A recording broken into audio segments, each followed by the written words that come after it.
गंगा बहती है हिमालय से, बहेगी गंगा, उसके प्राण है, उसके पास जल है, वो बहेगी और सागर को खोज ही लेगी।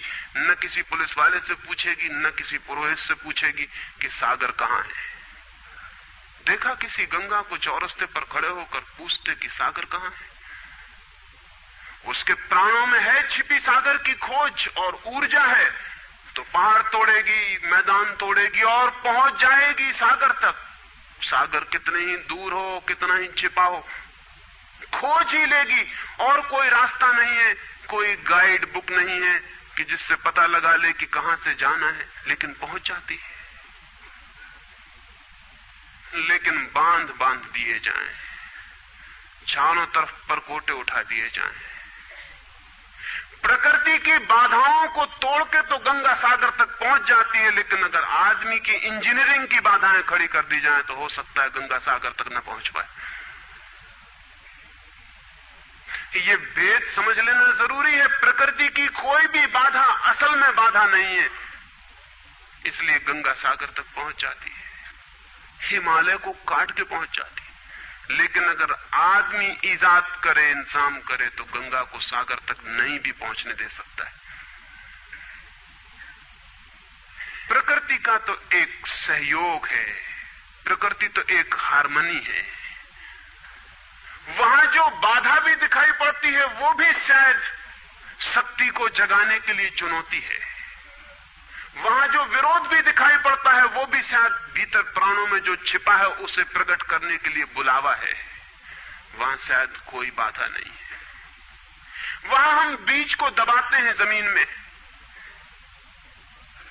दिखाई पड़ता है कि जमीन की एक परत बीज के ऊपर पड़ी है, बाधा दे रही, लेकिन वो बाधा नहीं दे रही। अगर वो परत ना होगी तो बीज अंकुरित भी नहीं हो पाएगा। ऐसे दिखाई पड़ता है कि एक परत जमीन की बीज को नीचे दबा रही है, लेकिन वो परत दबा इसलिए रही है ताकि बीज दबे, गले और टूट जाए और अंकुर बन जाए। ऊपर से दिखाई पड़ता है वो जमीन बाधा दे रही, लेकिन वो जमीन मित्र है और सहयोग कर रही बीज को प्रकट करने में।